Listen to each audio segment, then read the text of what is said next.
Hello दोस्तों, हमारी आज की कहानी है बहू के काम की निंदा करने वाली सास और ननद को बहू ने कैसे सिखाया सबक। अरे बहू, तुम्हारी जुबान तो बहुत चटर चटर चलने लगी है।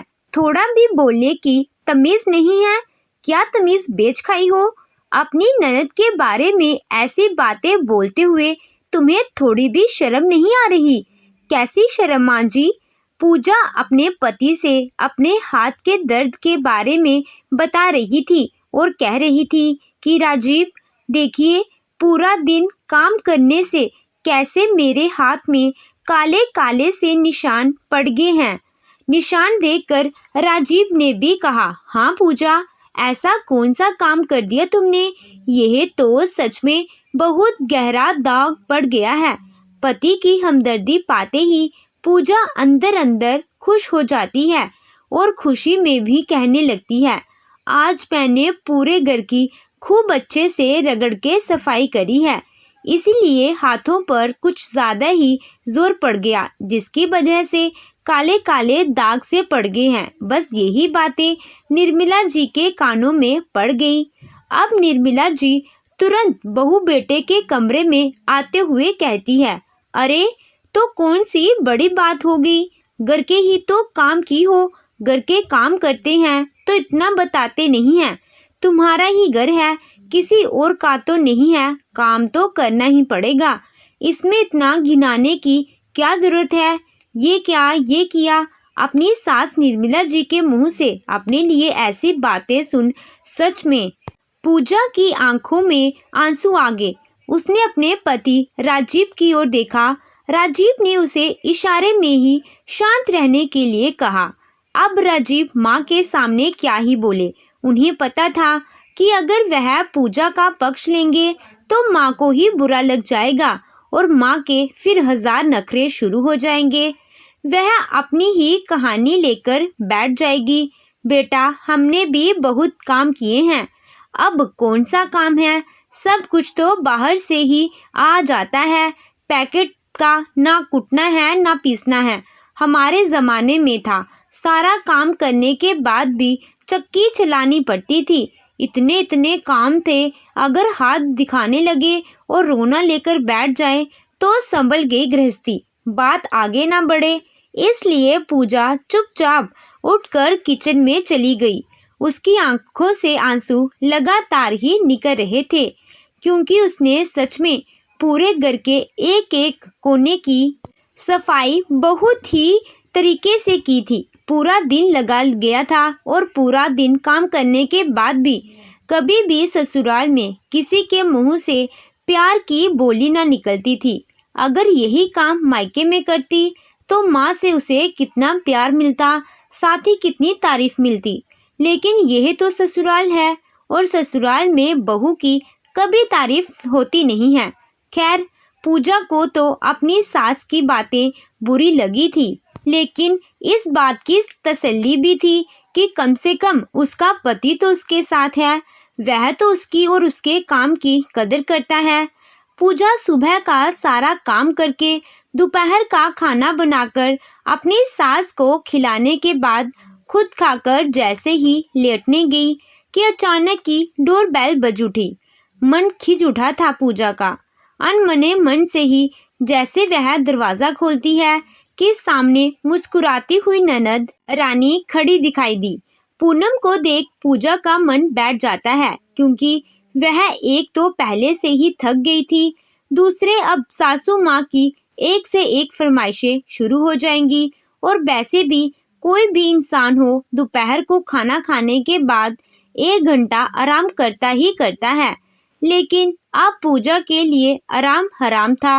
अब वह नंद की फरमाइश पर उनके पसंद का खाना बनाएगी, क्योंकि इस टाइम आने का मतलब है कि वह बिना खाना खाए ही आई है।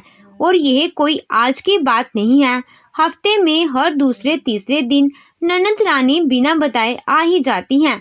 15-20 मिनट की दूरी पर ही उनका घर है, इसलिए जब जी में आता है चली आती हैं। और पूरे दिन माँ बेटी मेरी एक से एक कमियां निकालती रहती। मेरी इतनी शिकायत, इतनी बुराइयां होती कि शायद इतनी तो पूरे गांव में किसी की ना हुई हो, या ऐसा कह लो पूरे शहर में ही किसी की ना हुई हो।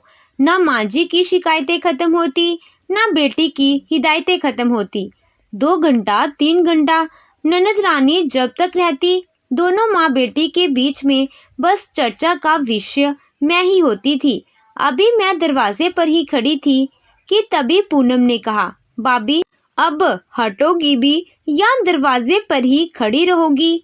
कहते हुए वह पूजा को एक साइड में करते हुए सीधे अपनी माँ के पास जाकर बैठ जाती है।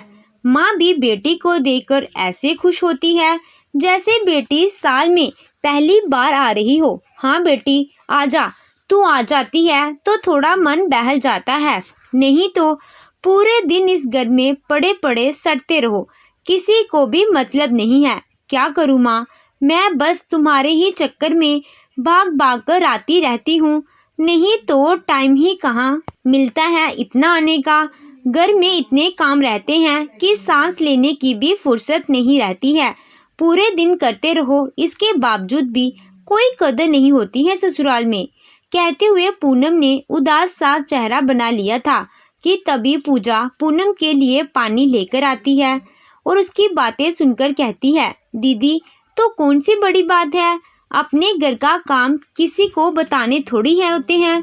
आपका घर है तो काम तो करना ही पड़ेगा, इसमें इतना गिनाने वाली कौन सी बात है कि यह किया। बहू के मुंह से बेटी के लिए ऐसी बातें सुन निर्मला जी भड़क जाती हैं और गुस्से में पूजा से कहती हैं, बड़ी चल रही है तुम्हारी जुबान, तुम किससे बातें कर रही हो? तुम्हें जरा भी अक्ल है? अपनी ननद के बारे में ऐसी बातें करते हुए तुम्हें जरा भी शर्म नहीं आ रही? एक तो बेचारी काम करते करते परेशान रहती है, हालत खराब हो जाती है, दूसरे तुम उसके जले पर नमक छिड़क रही हो। अगर प्यार की बोली नहीं बोल सकती तो यह जली कटी भी अपने पास ही रखो। पूनम भी लगातार गुस्से में पूजा को ही देखे जा रही थी। दोनों माँ बेटी का गुस्सा देख पूजा ने कहा, माँ जी मैंने क्या गलत कहा है? मैंने तो वही कहा जो आपने मेरे लिए कहा था। कल भूल गई क्या? कल कैसे आपने इनके सामने ही मुझे कहा था कि यह तुम्हारा घर है, काम तो करना ही पड़ेगा, इसमें गिनाने वाली कौन सी बात है? तो वही बातें तो बस मैंने दीदी के लिए भी बोल दी, तो आप बुरा मान गई। अगर मेरी बात बुरी है तो मतलब आपकी भी बात बुरी थी। अगर मैं गलत हूँ तो मतलब आप भी गलत थी। आपको दीदी का तो दुख समझ में आ रहा है कि वह कितना काम करती हैं, लेकिन मेरा अपनी आंखों से देखते हुए भी आपको दिखाई नहीं देता है। अगर कायदे से भी देखा जाए तो दीदी के काम में और मेरे काम में जमीन आसमान का अंतर है। भाभी कहना क्या चाहती हो? यह कैसी बकवास कर रही हो तुम? मेरे घर का काम तुम करने जाती हो। दीदी बुरा मत मानिएगा, लेकिन कह तो सही रही हूँ। एक आपके पति हैं, वह सुबह ही चले जाते हैं, बच्चे अभी हैं ही नहीं। एक अकेली सास है जो पूरे दिन उस घर में पड़ी रहती है। सुनने में आता है कि वह भी दिन भर में बस एक ही बार खाती हैं। और मेरे यहाँ मेरी सास हैं, मेरे ससुर जी हैं, मेरे पति हैं जो खाते भी हैं, ले भी जाते हैं। मैं हूँ देवर जी, ऊपर से हफ्ते में 2 दिन तो आप यहीं पर रहती हैं, दोपहर का खाना भी खाती हैं और रात का डिनर भी पैक करवा कर ले जाती हैं। इसके बाद भी आपको काम पड़ता है। बर्तन धोने वाली आपकी आती है, झाड़ू पोछा करने वाली आपकी आती है, खाना हफ्ते में 2 दिन यहाँ से जाता है, फिर भी आपको बहुत काम पड़ता है। और आपका काम सुनकर माँ जी को बड़ा दुख हो रहा है। और जब मेरी बातें आती हैं तो माँ जी साफ साफ कहती है कि तुम्हारा घर है तो काम करना ही पड़ेगा, इसमें गिनती करने वाली कौन सी बात है? तो यह बात तो आपके ऊपर भी लागू होती है। दीदी घर आपका है तो काम भी आप ही करोगे ना, इसमें गिनती क्यों करा रही हैं? निर्मला जी समझ गई कि बहू ने मेरी ही बात का जवाब पलट दे दिया है। पूजा भी तो वही सब कुछ कह रही है जो मैंने उसके लिए कल कहा था। अब अपनी ही बात को गलत भी कैसे साबित कर सकती थी निर्मला जी। इसलिए वह बस बहू की बातें सुन मन महसूस कर रह गई। सास की हालत देख पूजा मन ही मन मुस्कुराने लगी और खुद से ही कहने लगी, और बोलिए माँ जी, अब मैं भी वही बोलूँगी जो आप मेरे लिए बोलोगी। या तो आपका बोलना छूट जाएगा या तो आप मेरे काम की कदर करना सीख जाएंगी। लेकिन इसकी नौबत ही नहीं आई।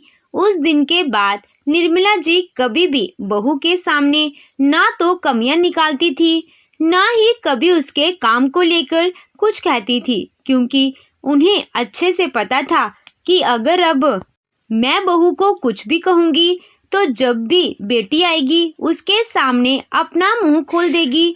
जिसका मुंह एक बार खुल गया है दोबारा खोलने में उसे कोई संकोच नहीं होगा। बेटी की खातिर ही सही उस दिन के बाद से निर्मला जी ने कुछ कहना ही छोड़ दिया। तो दोस्तों, आपको ये कहानी कैसी लगी कमेंट कर ज़रूर बताइएगा। कहानी अच्छी लगी हो तो वीडियो को लाइक कीजिएगा, चैनल पे नए हो तो चैनल को सब्सक्राइब कीजिएगा। Thank you.